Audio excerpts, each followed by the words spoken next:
Today's episode is sponsored by Vitality Health RX Supplements. Whether you're an athlete, a busy professional, or just someone looking to prioritize health, Vitality Health RX has what you need. With premium ingredients and rigorous quality control, their supplements support your body's natural functions. Visit shopvrx.com and use code FEELGREAT15 for 15% off your first order. Thanks to Vitality Health RX for sponsoring this episode.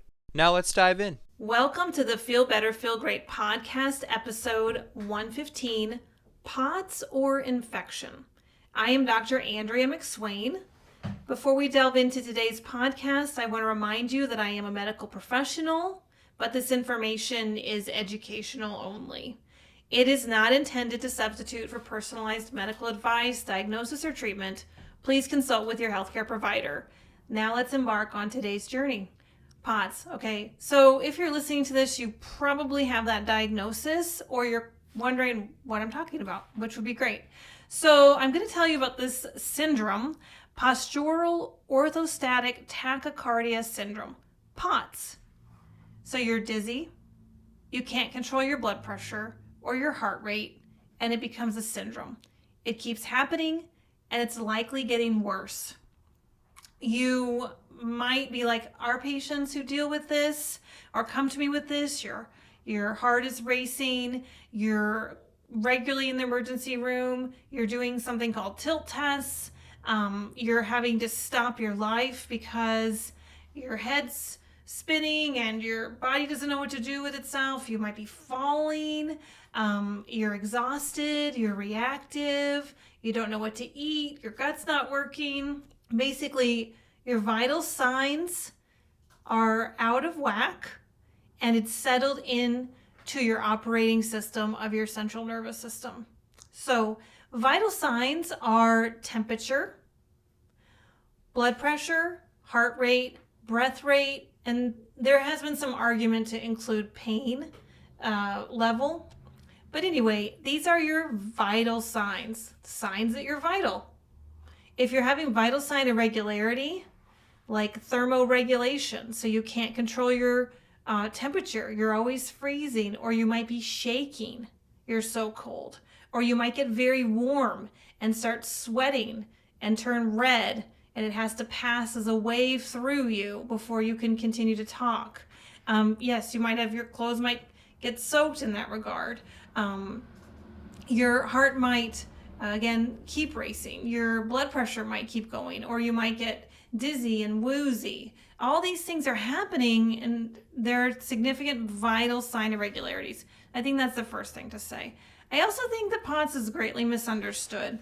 It gets into the cardiovascular neurology suites, and you get a lot of diagnose and adios situations where, these symptoms are happening, they're linked together, and then what is the root cause? Well, let's just give some medications, tell the person that it might be in their head, and then kind of see them in 6 months. So I think that POTS has a significant relationship to underlying infection. And I do believe that that is often the root cause in POTS because infections affect our vital signs.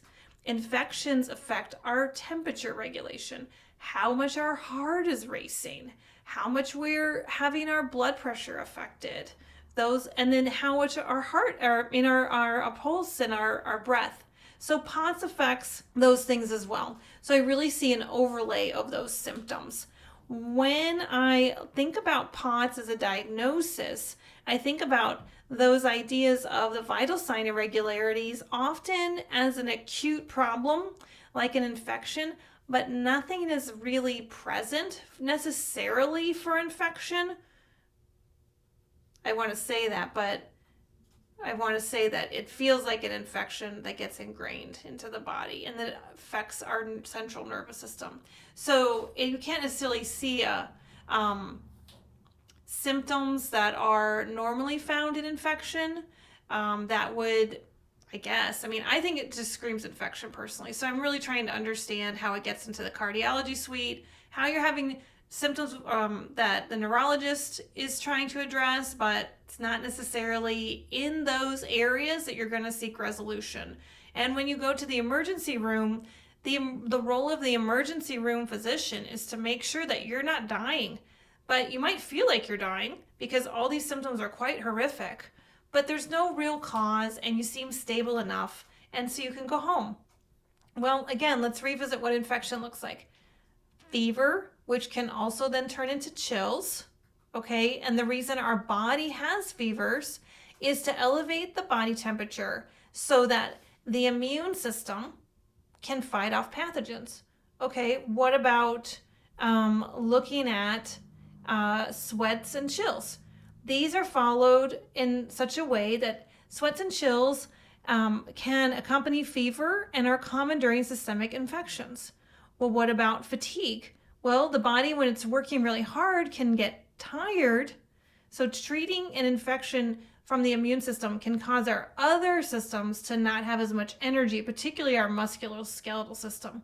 Okay, well, what about our what about our blood pressure dropping? Well, when we start to have a little more ingrained difficulty with our heart beating super fast, then it can affect our blood volume, and then that will affect our blood pressure. So when we have elevated heart rate multiple times, it's going to impact our blood volume. And that is going to mean that our different organs are not going to get the blood supply they necessarily need, including the brain.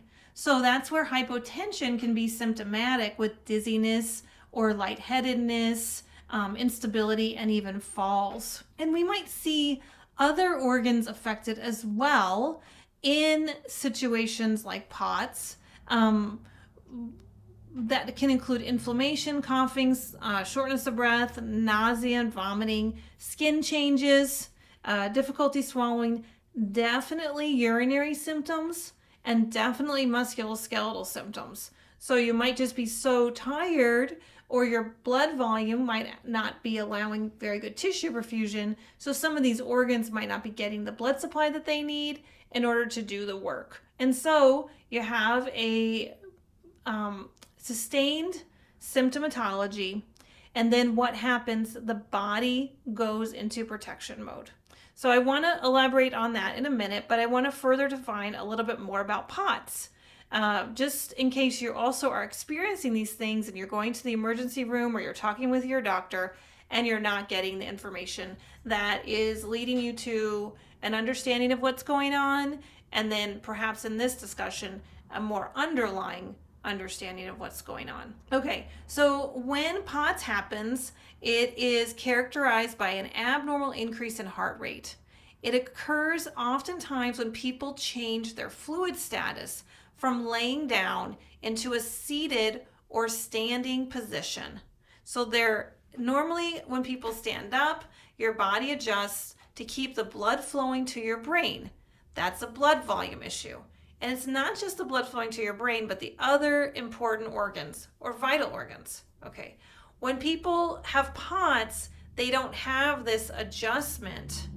So their heart races, they get lightheaded, dizzy, they might faint, their eyes might be goofy, fatigue, and sometimes nauseous. But do we know the exact POTS reason? We do know that POTS starts to get ingrained into our bodies, and then our bodies start to have sustained dysregulation. POTS is often part of a group of medical conditions called dysautonomia. Dysautonomia is dysfunction or dysregulation of the autonomic nervous system. Okay, so in English, basically your body has an operating system. It is called your nervous system, and it's an electrical system that goes from your brain down your spinal cord. It goes out through your nerves, and it goes all the way through your body. So you have this cord system. It's an electrical system. I think about the electrical system in my house. It's all cords and tubes, right? And so basically this message comes from the central operating system of the brain and is transmitted then down the spinal cord and out all the way to our fingers and toes, right? Top of our head. And so when we have a problem with our operating system or our nervous system, it creates dysfunction. And it creates an automatic dysfunction because a lot of our vital signs are deeply ingrained in our central nervous system. They're deeply regulated by that, and it creates a dysautonomia. Oftentimes people get confused by Latin, and I understand why, because it's Latin. And if you don't speak Latin, then you don't know what that word means. But when you break down the different parts of dysautonomia, basically you're saying is you have a disruption in the automatic processes of your body, i.e. vital signs get dysregulated. And then you lead to other bodily functions that are implicated in that. The nervous system is all throughout the body.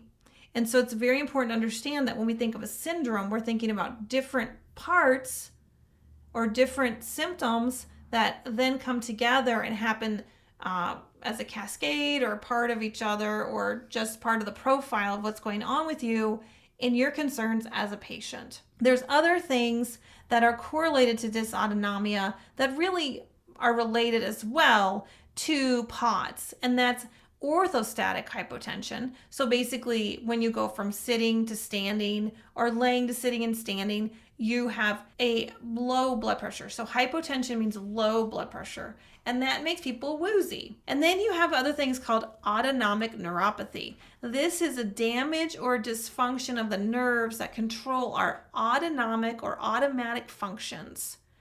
And they result in symptoms such as abnormal sweating, digestive problems, which is definitely has a electrical system, urinary difficulties, also an electrical system, and of course, heart rate difficulties.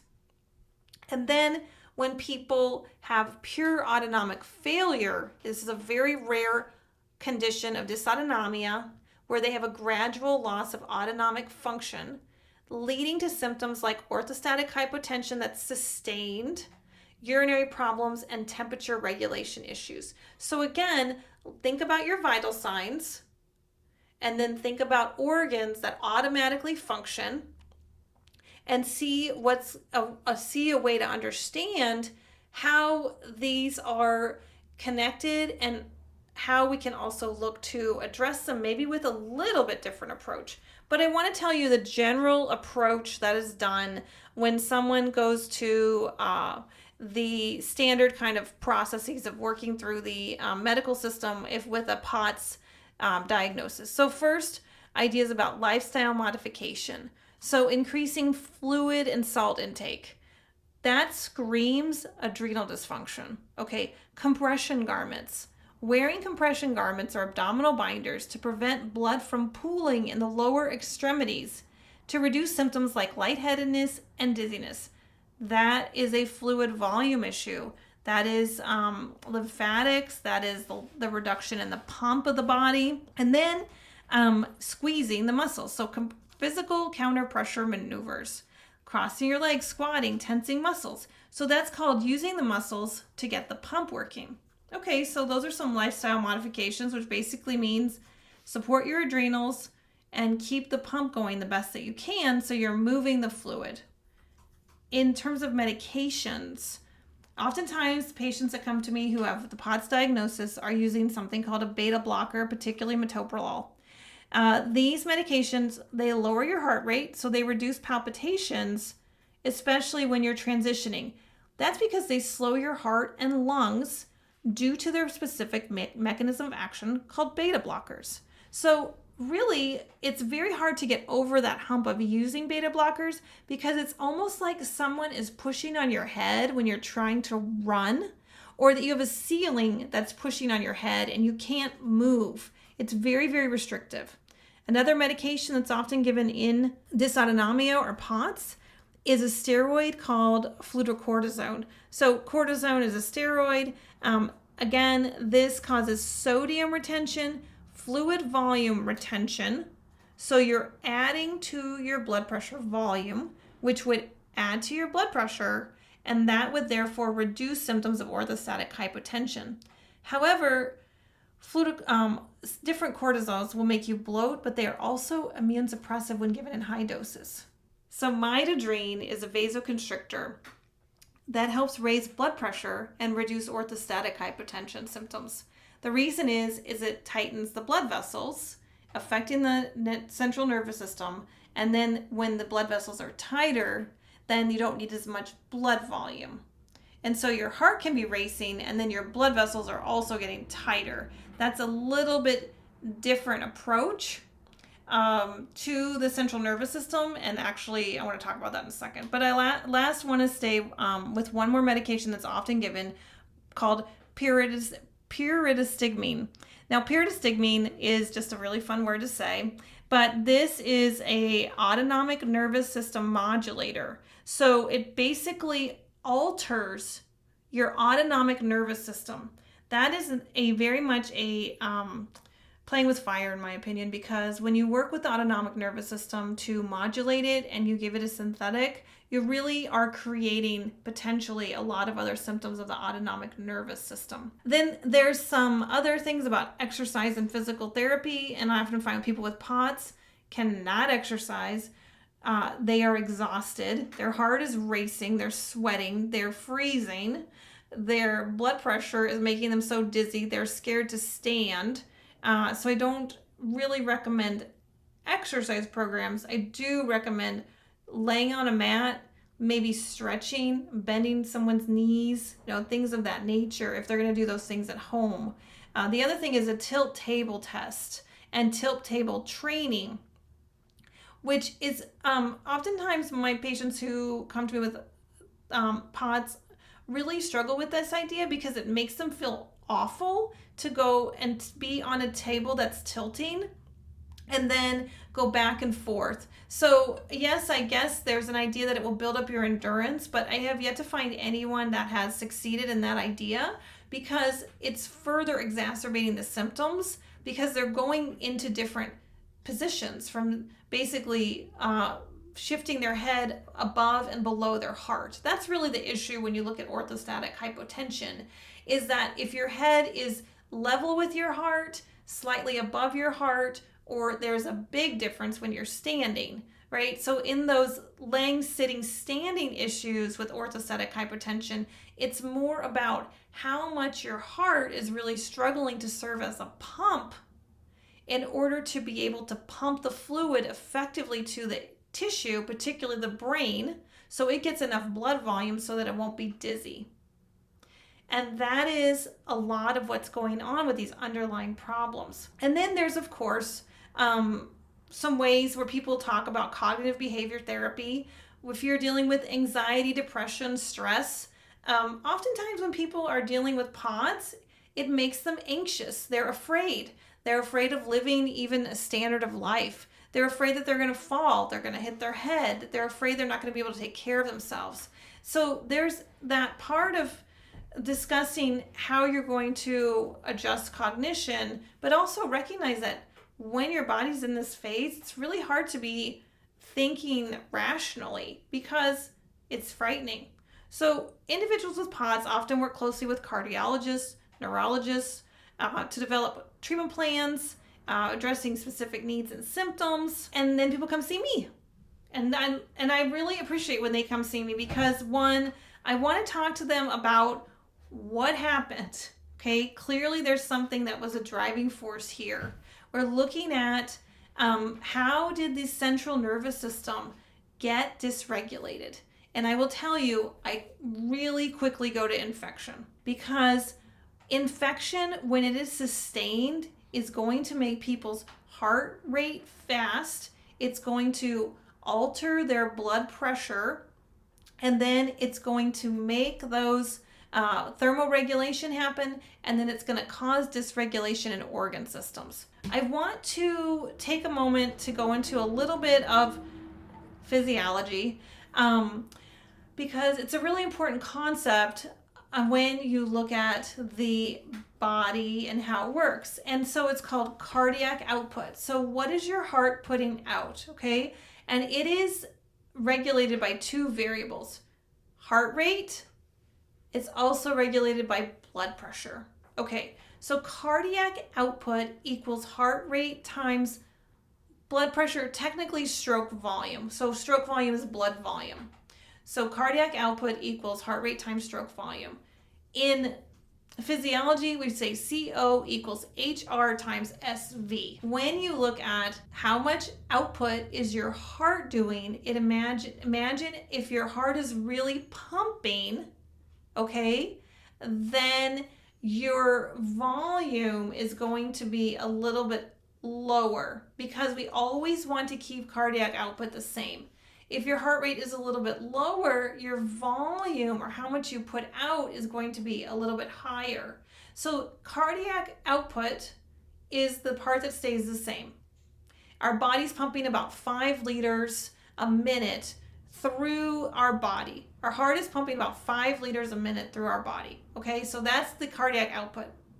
If our heart rate is going up and we have tachycardia, our blood stroke volume is going to go down, but it's likely we're going to have hypotension or if it's sustained. And that is going to lead to dysregulation. That is an important understanding because what it means in kind of functional medicine terms is a few things. One, sympathetic overdrive. The heart is racing. Root cause, again, I go back to the idea of infection. Then what happens is our body starts getting into the fear brain because we're really working on protecting ourselves. What is happening is something on the inside that is affecting our ability to function. When your body's ability to function is affected, you're going to go into fear brain. And fear brain is the amygdala, the reptilian brain, and it shuts off cognitive functioning because you're in fear brain. And you have to protect yourself from what's going on. So my treatment protocol, again, is to look at adrenals. So what's happening with your stress response. The other really important thing to think about is an important marker called aldosterone. This is a blood pressure hormone. That's one of your adrenal hormones. Aldosterone is related to primary blood pressure tension regulation. It comes again from the adrenals. It has been known forever. It is a very simple test. It is often not done because hypertension or hypotension is for some reason determined that it's an environmental only thing, like too much salt or too much stress but actually aldosterone is really important. If it's too low, then your body can be very, very fatigued. And if it's too high, so too low is less than 7 usually. And if it's too high or greater than 15 is a very important marker. You might see it other places, but if it's too high, your body can be very tense and it can cause constriction of your blood vessels, which will lower your volume and therefore physiologically automatically raise your heart rate. So adrenals very much play into this. They also get you into fight or flight mode or help people sustain fight or flight mode, which is tachycardia, orthostatic hypotension, organ dysfunction due to diminished blood supply. And then I look at how to address vital sign irregularity if it's secondary to infection. And these are some significant sustained chronic infections that are, difficult to necessarily find, important to find, not super difficult to treat, but that is very root cause for me is infection, whether it's bacterial, fungal, viral, parasitic, spirochete, Lyme, etc. There's many things that can get ingrained into our bodies, and then our body constantly thinks it's fighting, so our heart's racing, our temperature isn't getting regulated, our blood pressure is not getting regulated, and our organs are struggling to work. And that means our autonomic nervous system is dysfunctioning, i.e. dysautonomia. The other important aspect in my treatment protocol for people struggling with POTS is osteopathic manipulation. Because in osteopathic manipulation, I readjust the central nervous system. Again, the central nervous system is telling the body what to do. It's the operating system. Osteopathic manipulation, particularly cranial manipulation done by an osteopath, allows for the central nervous system to get reorganized. because it is a fundamental system of the body, right? It's the operating system. There are definitely ways to understand how to adjust it in the body and make alterations so that the body can go back to its inherent design and start re-regulating the nervous systems, the organs, and then get that cohesiveness so the vital signs are stabilized. If you are struggling with POTS and you feel comfortable, please share your story in the comments. I would really love to address these, see if there's a way that I could support you. Again, this is educational only. I am a doctor, but I do want to help people because seeing someone who is struggling with POTS and not getting that addressed seems to just continue to exacerbate those problems when we really can look at ways to really help, not the symptoms necessarily, just the symptoms, but actually address the root cause so that those symptoms reduce. Okay, so there's a few ways, definitely looking at adrenal support, looking for infection concerns, and then looking at how to readjust the central nervous system to create balance. Thank you so much. Again, please, if you have your story of POTS or you have your concerns, please list them in the comments section. Blessings.